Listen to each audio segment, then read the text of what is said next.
মানুষ তার জীবনে দুই ধরনের পরিস্থিতিকে খুব ভয় পায়। এক, কোনো কারণবশত কারোর সামনে নত হওয়া।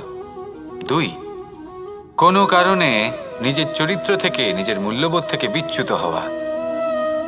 এবার কেন হয় এরকম যে কথায় কথায় কারোর সামনে নত হতে হয়? কেন বারংবার নিজের চরিত্র থেকে চ্যুত হতে হয়? এরকম কেন হয়? এটা তখনই হয় যখন আমাদের শিক্ষা এবং মূল্যবোধের অভাব থাকে।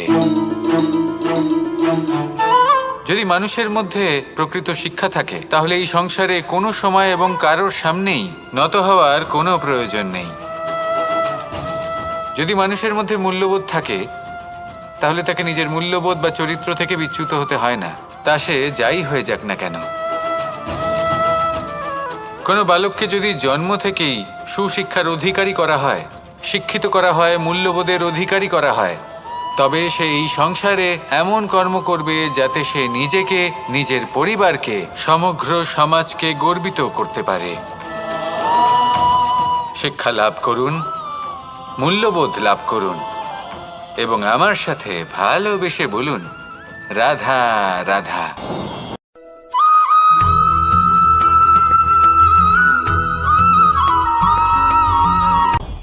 আপনি কখনো পর্বতের শিখরে উঠেছেন? আপনি দেখতে পাবেন পর্বতের পদতলে প্রচুর সুন্দর ফুল রয়েছে, সবুজ বনানী রয়েছে। যত আপনি ওপরে উঠতে থাকবেন তত ফুল কমতে থাকবে, সবুজ বনানী কমতে থাকবে। আরও কিছুটা ওপরে উঠলে কাঁটা জাতীয় গাছ দেখতে পাবেন, শুকনো গাছ দেখতে পাবেন। আরও যদি ওপরে ওঠেন তাহলে পাষাণ দেখতে পাবেন। আরও ওপরে উঠলে হিমখণ্ড দেখতে পাবেন। এই যে পর্বত, তা মনুষ্য জীবনের সবথেকে উত্তম উদাহরণ। মানুষ যখন সাফল্যের শিখরে পৌঁছতে চান, মহানুভবতার শিখরে পৌঁছতে চান, পথে যত আস্তে আস্তে ওপরে উঠতে থাকেন ততই ভৌতিক বস্তু তার থেকে বিচ্ছিন্ন হতে থাকে। যদি তিনি সেই ভৌতিক বস্তুগুলি ত্যাগ না করতে পারেন তাহলে কখনোই সেই স্থানে পৌঁছতে পারবেন না।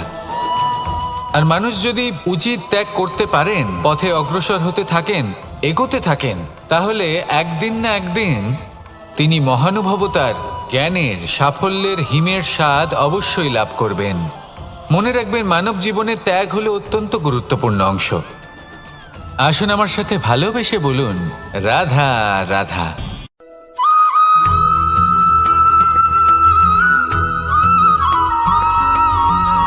এই সংসারে কোনো বস্তু হোক বা ব্যক্তি হোক, তার একার গুরুত্ব কিন্তু খুব বেশি নয়। একটা উদাহরণ হিসেবে বৃষ্টির ফোঁটাকে ভেবে দেখুন। যদি একটি বৃষ্টির ফোঁটা হয় তাহলে তার খুব বেশি গুরুত্ব থাকে না, কিন্তু যখন সহস্র বৃষ্টির ফোঁটা মেঘের মধ্যে দিয়ে ঝরে পড়ে তখন সেটা বর্ষার রূপ ধারণ করে। সেই বর্ষা যা এই প্রকৃতিকে শান্ত করে। সেইভাবেই পাথরের ছোট টুকরো, তার খুব বেশি গুরুত্ব থাকে না, কিন্তু যখন অসংখ্য পাথরের টুকরো একত্রিত হয় তখন তা পর্বতের আকার ধারণ করে। সেইভাবেই কিছু মানুষ যখন একত্রিত হন তখন তৈরি হয় পরিবার। কিছু পরিবার যখন একত্রিত হয় তখন তৈরি হয় সমাজ। যখন অনেক সংখ্যক সমাজ একত্রিত হয় তখন তৈরি হয় রাজ্য। এবার এই রাজ্যের সবথেকে গুরুত্বপূর্ণ ব্যক্তি হতে পারেন রাজা, কিন্তু তাও সেই রাজা একা কিছু করতে পারেন না। যুদ্ধ লড়ার সময় তারও নিজের সৈন্যদলকে প্রয়োজন পড়ে। কিন্তু এই সংসারে এমন একজন ব্যক্তি আছেন যিনি একাই সব কাজ করতে থাকেন, এবং সেই ব্যক্তি হলেন মা। আমাদের জীবনে একজন পিতার ভূমিকা কিন্তু নিঃসন্দেহে অমূল্য, কিন্তু আমাদের সকলের জীবনে যে ভূমিকা একজন মায়ের তা অন্য কারোর থাকে না। একজন মা একাই সন্তানকে বড় করতে পারেন, সংস্কারী করে তুলতে পারেন, তার জন্য পরিশ্রম করেন। আর এত কিছু কাজ করার পরেও তার কাজের জন্য তিনি প্রশংসা অবশ্য পান না। উল্টে যদি সেই সন্তান অনুচিত পথে চালিত হয়, অনুচিত কর্ম করে, তখন সেই মাকেই অপবাদের পাত্র হয়ে উঠতে হয়। আমাদের জীবনে মায়ের যোগদান কতটা সেটা বুঝুন। আপনাকে বড় করে তোলার জন্য উনি কতটা পরিশ্রম করেছেন সেটা বুঝুন। আজ থেকে এখন থেকে। এই মুহূর্ত থেকে মাকে সম্মান করতে শিখুন।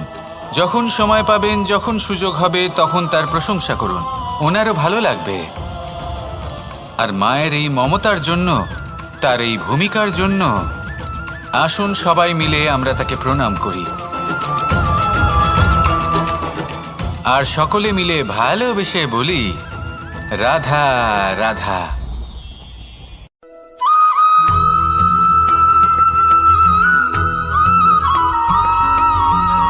আপনি কখনো কোনো বাজকে নিজের বাসা বানাতে দেখেছেন? এই বাজ যখনই কোনো বাসা বানায় তখন উঁচু গাছের ডালে বা কোনো পর্বতের শিখরে বাসা বানায়, অনেক উচ্চতায়।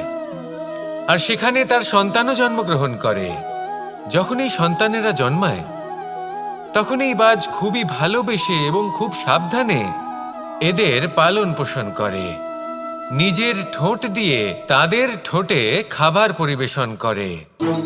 কিন্তু যেই সেই সন্তানেরা হৃষ্টপুষ্ট হয়ে যায় এবং সেই কথা বাজ নিজে বুঝতে পেরে যায়, সেই বাজ নিজেই সেই বাসা ছিন্ন ভিন্ন করে দেয়।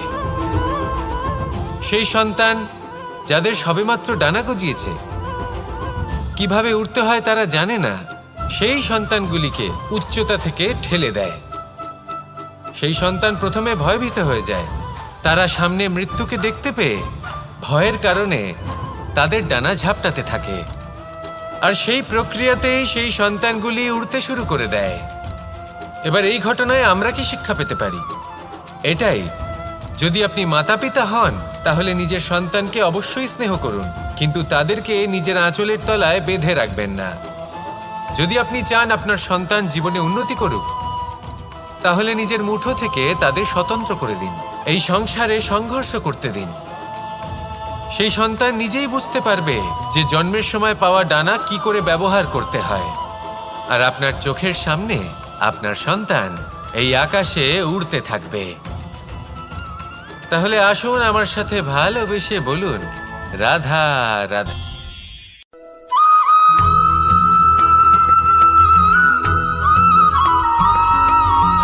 কথায় আছে যে এমন কোনো অক্ষর নেই যার দ্বারা কোনো মন্ত্র হয় না।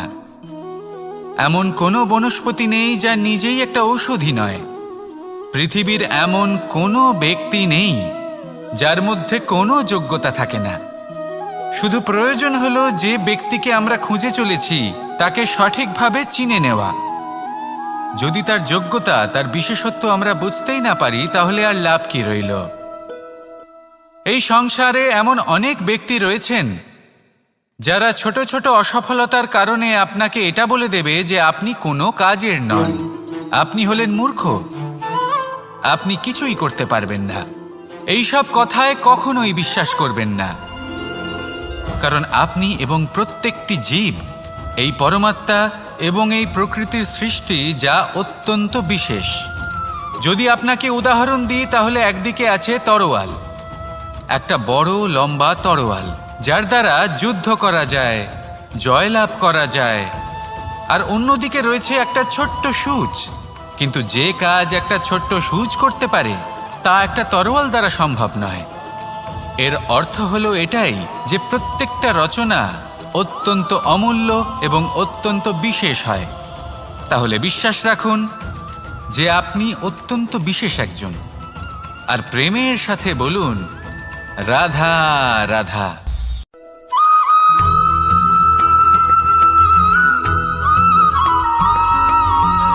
মানুষের মানসিকতা এমন হয় যে সে যতটা করে আশা করে যে তার থেকে অনেক বেশি তার বদলে সে পাবে। দেখুন, সবকিছুই আপনার ভাবনা চিন্তার উপর নির্ভর করছে। আপনি যদি ফলের বিষয়ে ভেবে কর্ম করতে থাকেন তাহলে সেটা অনুচিত। জীবনের আসল আনন্দ হলো নিজের কর্ম করতে থাকা, ফলের চিন্তা করা উচিত নয়। যদি আপনি এরকম ভাবেন যে আমি এতটা করছি, আমার এতটা পাওয়া উচিত, সেই ভাবনা অনুচিত। যদি আপনি সেবার মানসিকতা নিয়ে কর্ম করতে থাকেন, কর্মচক্রে প্রবাহিত হন, যদি আপনি এমন ভাবনা রাখেন যে আমি এতটা পাচ্ছি তাই এর থেকে অনেক বেশি আমি কর্ম করব, তাহলে নিশ্চিতরূপে আপনি যতটা করছেন তার থেকে অনেক বেশি আপনি পাবেন, আপনার আশার থেকে অনেক বেশি আপনি পাবেন। শুধু জীবনে অনেক বেশি কাজ করতে থাকুন, ফলের চিন্তা করবেন না। আর মনে রাখবেন, এই ভাবনাই সব থেকে বড় বীজ। কর্মের উপর বিশ্বাস রাখুন, জীবনে যা যা আপনি চান সবই সুখময় হবে। আসুন আর আমার সাথে ভালোবেসে বলুন, রাধা রাধা।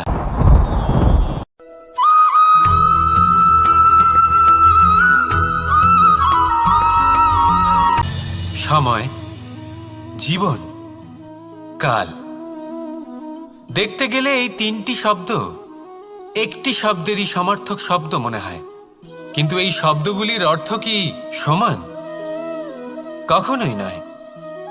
হ্যাঁ, এই সময় চলতে থাকে, জীবন চলতে থাকে, কালচক্র চলতে থাকে।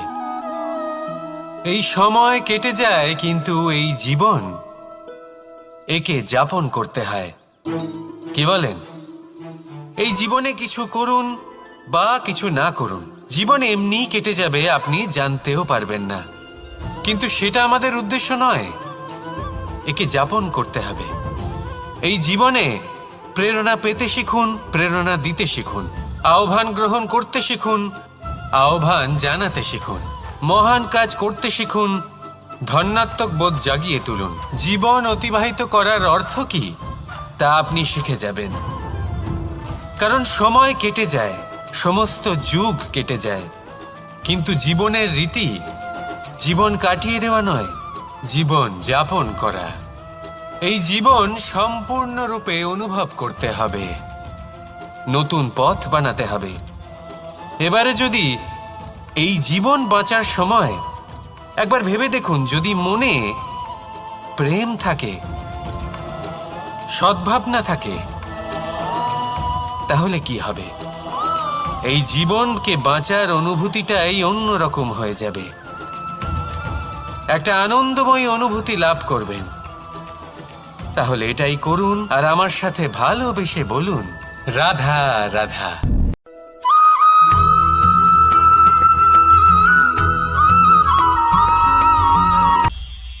এটা হলো ধান গাছ।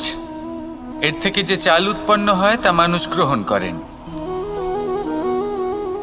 আর এটা কি? এ হলো জংলি ঘাস। একবার ভেবে দেখুন, যদি এই জংলি ঘাস ধান গাছের আশেপাশে থাকে তাহলে কি হবে?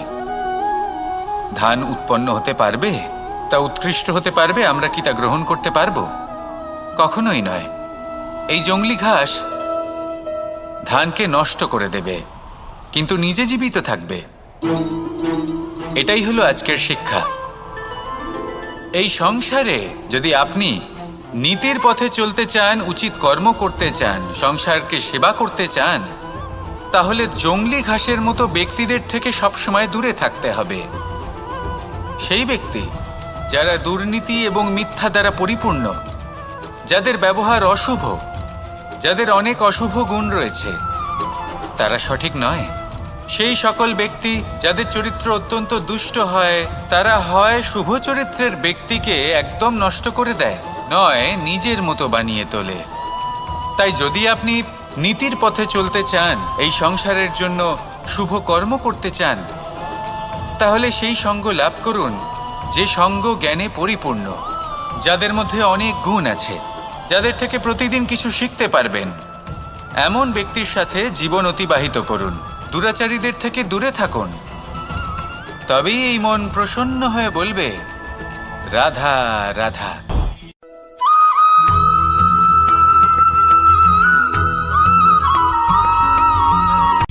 সূচের শেষে একটি ছিদ্র থাকে, যার দ্বারা আমরা এই সুতো পরাতে পারি, আর তারপর সূচের সাহায্যে এই সুতো দিয়ে বস্ত্র সেলাই করা যায়।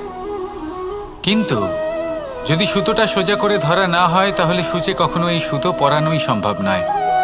যদি এতে কোনো গিঁট পড়ে, তখন তা কখনোই এই ছিদ্র দ্বারা প্রবেশ করা সম্ভব নয়। ঠিক এইভাবেই যদি আপনি কারোর জীবনে প্রবেশ করতে চান, কারোর অন্তরে প্রবেশ করতে চান, তাহলে আপনাকেও সহজ থাকতে হবে।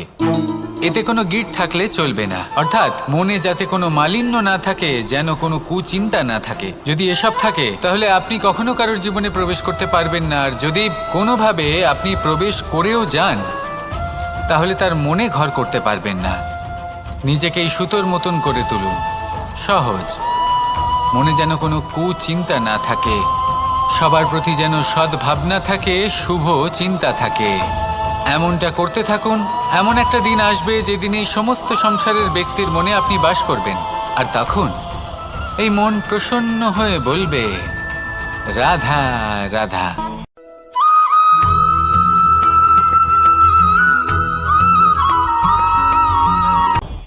আপনি কখনো পর্বতের শিখরে উঠেছেন? আপনি দেখতে পাবেন পর্বতের পদতলে প্রচুর সুন্দর ফুল রয়েছে, সবুজ বনানী রয়েছে। যত আপনি ওপরে উঠতে থাকবেন তত ফুল কমতে থাকবে, সবুজ বনানী কমতে থাকবে। আরও কিছুটা ওপরে উঠলে কাঁটা জাতীয় গাছ দেখতে পাবেন, শুকনো গাছ দেখতে পাবেন। আরও যদি ওপরে ওঠেন তাহলে পাষাণ দেখতে পাবেন। আরও ওপরে উঠলে হিমখণ্ড দেখতে পাবেন। এই যে পর্বত, তা মনুষ্য জীবনের সবথেকে উত্তম উদাহরণ। মানুষ যখন সাফল্যের শিখরে পৌঁছতে চান, মহানুভবতার শিখরে পৌঁছতে চান, পথে যত আস্তে আস্তে ওপরে উঠতে থাকেন ততই ভৌতিক বস্তু তার থেকে বিচ্ছিন্ন হতে থাকে। যদি তিনি সেই ভৌতিক বস্তুগুলি ত্যাগ না করতে পারেন তাহলে কখনোই সেই স্থানে পৌঁছতে পারবেন না। আর মানুষ যদি উচিত ত্যাগ করতে পারেন, পথে অগ্রসর হতে থাকেন, এগোতে থাকেন, তাহলে একদিন না একদিন তিনি মহানুভবতার, জ্ঞানের, সাফল্যের হিমের স্বাদ অবশ্যই লাভ করবেন। মনে রাখবেন, মানব জীবনে ত্যাগ হলো অত্যন্ত গুরুত্বপূর্ণ অংশ। আসুন আমার সাথে ভালোবেসে বলুন, রাধা রাধা।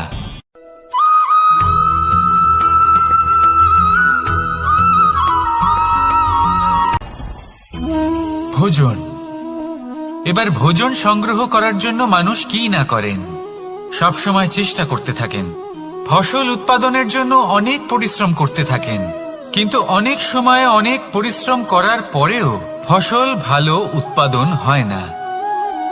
এর কারণ কি? কারণ হলো এটাই যে আপনি পরিশ্রম হয়তো অনেক করেছেন, কিন্তু আপনার নজর তো সেই বীজের দিকে ছিলই না যা আপনি রোপণ করেছেন। সেই জন্য সবসময় কোনো বীজ রোপণ করার আগে তাকে পরখ করে দেখুন, তা অত্যন্ত আবশ্যক। আর সেইভাবেই যখনই কোনো কর্মের প্রশ্ন আসে, তাহলে সেখানে শুধুমাত্র পরিশ্রম যথেষ্ট নয়। সেই কাজের প্রতি আপনার কর্তব্য কি, আপনার উদ্দেশ্য কি, সেটা জানা হলো অত্যন্ত গুরুত্বপূর্ণ। তাই কর্ম করুন, কিন্তু সেই কর্মের প্রতি আপনার যা উদ্দেশ্য তার মাহাত্ম্য বুঝতে চেষ্টা করুন। তাহলে আসুন আমার সাথে ভালোবেসে বলুন, রাধা রাধা।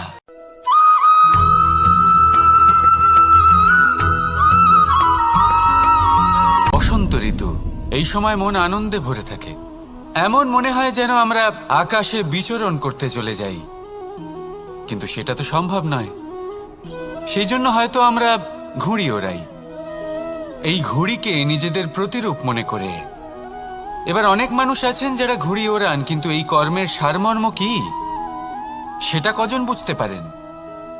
আপনি এটা মনে করুন যে আপনি হলেন সেই ঘুড়ি, আর এই সুতো যিনি ধরে রয়েছেন তিনি হলেন পরমাত্মা। আর এই সুতো যেখান থেকে শুরু হয় সেই লাটাই হলো আমাদের কর্মচক্র।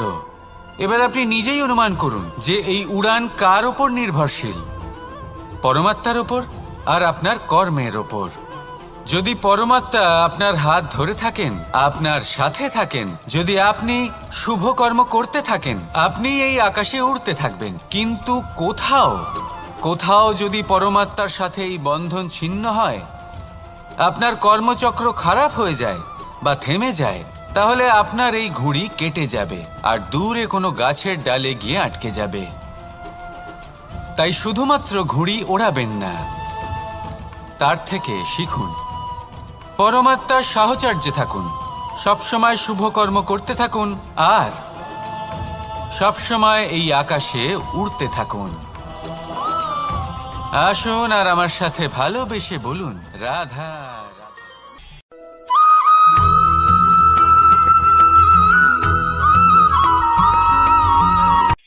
এই সংসারে সাফল্য লাভ করার জন্য জ্ঞানের প্রয়োজন হয়, পরিশ্রমের প্রয়োজন হয়, দৃঢ় নিষ্ঠার প্রয়োজন হয়, নিরন্তর চেষ্টা করা প্রয়োজনীয়। কিন্তু আরও কিছু আছে যা অত্যন্ত প্রয়োজনীয় এবং গুরুত্বপূর্ণ। তা হলো ভালো বন্ধু। তাদের থাকা অত্যন্ত প্রয়োজনীয়। যদি ভালো বন্ধু থাকে তাহলে সময় এলে তারা ঢাল হয়ে আপনাকে সুরক্ষা করবেন। সময় এলে অস্ত্রের মতো শত্রুকে সংহারও করবেন। যদি তিনি জ্ঞানী হন, তাদের মধ্যে সদ্গুণ থাকে, তাহলে এই সব গুণ আপনার মধ্যেও প্রবেশ করবে। তাহলে সাফল্যের জন্য ভালো বন্ধু পাওয়া অত্যন্ত প্রয়োজনীয়। কিন্তু শুধু বন্ধু কেন, ভালো শত্রুও থাকা প্রয়োজনীয়। এবার আপনি ভাববেন, এ আমি কি বললাম? যদি আপনার জীবনেও ভালো অর্থাৎ শক্তিশালী শত্রু থাকে, তাহলে আপনিও শক্তিশালী হতে থাকবেন। এই শত্রু আপনাকে প্রেরিত করবে আরও বেশি শক্তিশালী হয়ে ওঠার। কখনো কোনো হরিণকে দেখুন, তীব্র গতিতে দৌড়তে থাকে। কেন তীব্র গতিতে দৌড়য়? এই কারণে নয় যে কোথাও তার জন্য মধুর ঘাস অপেক্ষা করে রয়েছে, না। সে এই কারণে তীব্র গতিতে দৌড়য় কারণ সেটা না করলে তার পেছনে একটি সিংহ আছে যে ওকে নিজের ভোজন করে ফেলবে। তাই জীবনে বিপদ, সংকট, এই সব কিছুও হলো অত্যন্ত গুরুত্বপূর্ণ।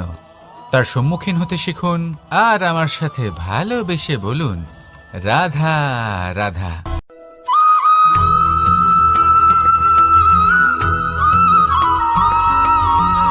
ভালো, শুধু ওনাদের কঠোর ব্যবহার দেখলে আমরা একটু ভয় পেয়ে যাই। এবার ওনাদের এই কঠোর ব্যবহার আমাদের ভালো না লাগলেও অত্যন্ত আবশ্যক, কারণ মাতার থেকে আমরা যে শক্তি লাভ করি তা যেন নিয়ন্ত্রণ হারিয়ে বিধ্বংসী না হয়ে ওঠে। আমরা যেন কোনো কুপথে না চলে যাই, আমরা কখনো যেন দোষ না করে ফেলি। শুধু সেই জন্য পিতা এবং গুরু একটু কঠোর হয়ে ওঠেন, এবং ওনাদের এই কঠোর আচরণ ভবিষ্যতে গিয়ে আমরা অবশ্যই বুঝতে পারি। জীবনে কিছু বছর আমরা এগিয়ে যাই আর তারপর আমরা বুঝতে পারি যে বাবা এবং গুরু আমাদের যথেষ্ট ভালোবাসতেন, কিন্তু ওনাদের ভালোবাসার বহিঃপ্রকাশ আলাদা।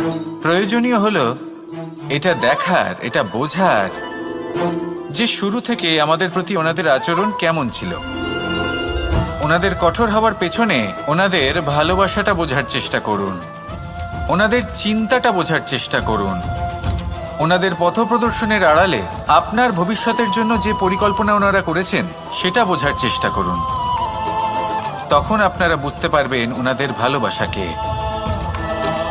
আপনার মনের মধ্যে আপনা থেকেই ওনাদের প্রতি সম্মান জেগে উঠবে। নিজের পিতা এবং নিজের গুরু এই দুজনের প্রতি কৃতজ্ঞতা প্রকাশ করুন আর আমার সাথে ভালোবেসে বলুন, রাধা রাধা।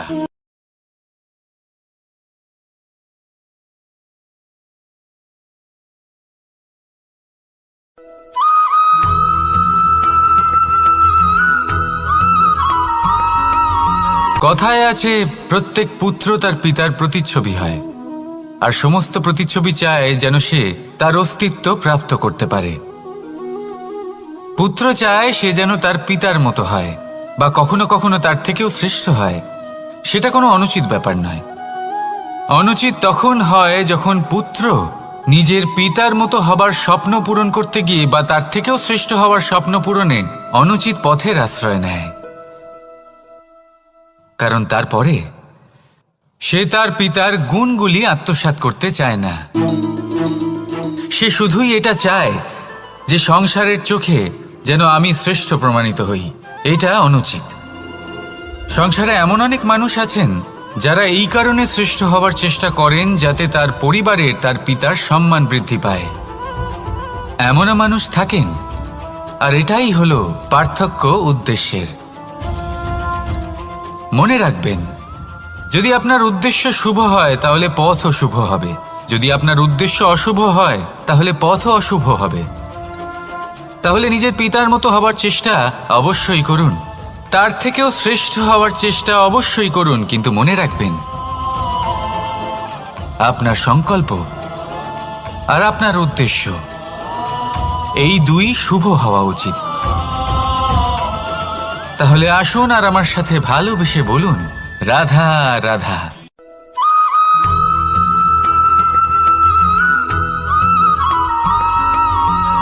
আপনি কখনো কোনো বাজকে নিজের বাসা বানাতে দেখেছেন?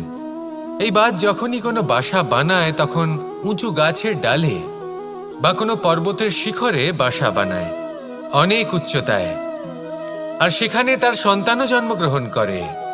যখন এই সন্তানেরা জন্মায় তখন এই বাজ খুবই ভালোবেসে এবং খুব সাবধানে এদের পালন পোষণ করে। নিজের ঠোঁট দিয়ে তাদের ঠোঁটে খাবার পরিবেশন করে। কিন্তু যেই সেই সন্তানেরা হৃষ্টপুষ্ট হয়ে যায় এবং সেই কথা বাজ নিজে বুঝতে পেরে যায়, সেই বাজ নিজেই সেই বাসা ছিন্ন ভিন্ন করে দেয়। সেই সন্তান যাদের সবেমাত্র ডানা গজিয়েছে, কিভাবে উড়তে হয় তারা জানে না, সেই সন্তানগুলিকে উচ্চতা থেকে ঠেলে দেয়। সেই সন্তান প্রথমে ভয়ভীত হয়ে যায়। তারা সামনে মৃত্যুকে দেখতে পেয়ে ভয়ের কারণে তাদের ডানা ঝাপটাতে থাকে, আর সেই প্রক্রিয়াতেই সেই সন্তানগুলি উড়তে শুরু করে দেয়। এবার এই ঘটনায় আমরা কি শিক্ষা পেতে পারি? এটাই, যদি আপনি মাতা পিতা হন তাহলে নিজের সন্তানকে অবশ্যই স্নেহ করুন, কিন্তু তাদেরকে নিজের আঁচলের তলায় বেঁধে রাখবেন না। যদি আপনি চান আপনার সন্তান জীবনে উন্নতি করুক, তাহলে নিজের মুঠো থেকে তাদের স্বতন্ত্র করে দিন, এই সংসারে সংঘর্ষ করতে দিন। সেই সন্তান নিজেই বুঝতে পারবে যে জন্মের সময় পাওয়া ডানা কি করে ব্যবহার করতে হয়। আর আপনার চোখের সামনে আপনার সন্তান এই আকাশে উড়তে থাকবে। তাহলে আসুন আমার সাথে ভালোবেসে বলুন, রাধা রাধা।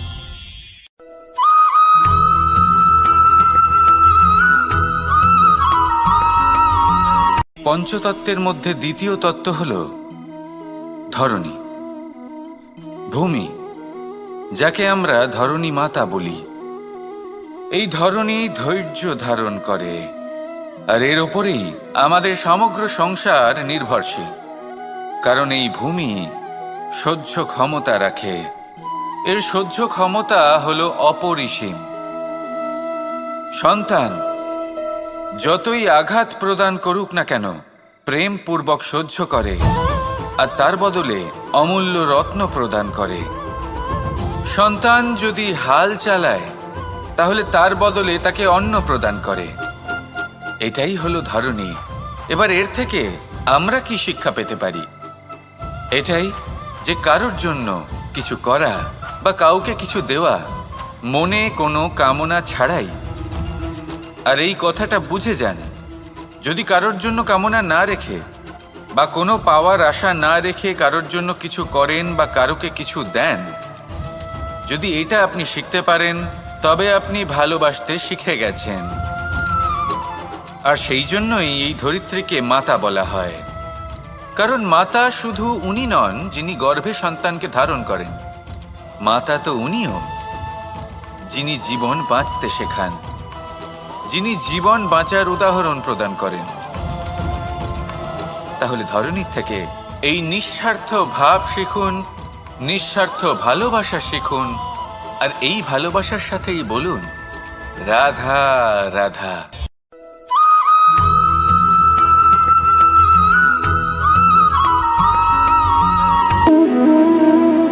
সম্পর্ক হলো আমাদের জীবনের একটি আধার। কিছু সম্পর্ক এমন যা আমরা জন্মসূত্রে লাভ করি, যেমন পরিবার, মা বাবা। কিছু সম্পর্ক আছে যা আমরা জীবনে অর্জন করে থাকি, তা সে প্রেমের হোক, স্নেহের হোক বা বন্ধুত্বের। এই সকল সম্পর্ক লাভ করার বা গড়ে তোলার 5টি ধাপ রয়েছে। প্রথম ধাপ, কোনো ব্যক্তির সাথে আলাপ হওয়া, তার সাথে কথা বলা বা তাকে দেখা। দ্বিতীয় ধাপ, সে ব্যক্তিকে আমাদের ভালো লাগা। তৃতীয় ধাপ, আমাদের এটা চাইতে শুরু করা যে জীবনে এই ব্যক্তি যেন আমাদের বন্ধু হন, আমাদের জীবনে থাকেন, বা আমাদের কাউকে ভালোবেসে ফেলা আর এটা আমাদের ভাবা বা চাওয়া যে সেই ব্যক্তি যেন আজীবন আমার সাথে থাকেন, আমার জীবনে আমার সাথী হয়ে। চতুর্থ ধাপ, লাভ করা। এবার এই ধাপটি অনেক মানুষের পক্ষেই খুবই সরল হয়, বড়ই সরলভাবে নিজেদের সঙ্গীকে লাভ করে থাকেন। কিছু মানুষের জন্য এই ধাপ অত্যন্ত কঠিন হয়ে থাকে। অনেক প্রতিকূল পরিস্থিতির উপর জয়লাভ করে তারা সঙ্গীকে লাভ করেন, কিন্তু লাভ অবশ্যই করেন। এরপরে আসে পঞ্চম ও অন্তিম এবং সব থেকে গুরুত্বপূর্ণ ধাপ, সেটা হলো সেই সম্পর্ক পালন করা। এটা হলো এমন এক বিষয় যা প্রত্যেক মানুষের শেখা উচিত। যদি ব্যক্তি নিজের জীবনে সম্পর্ক রক্ষা করতে শিখে যান, তবে প্রত্যেক সম্পর্ক তার জীবনকে স্বর্গ করে তুলবে। আসুন আর আমার সাথে ভালোবেসে বলুন, রাধা রাধা।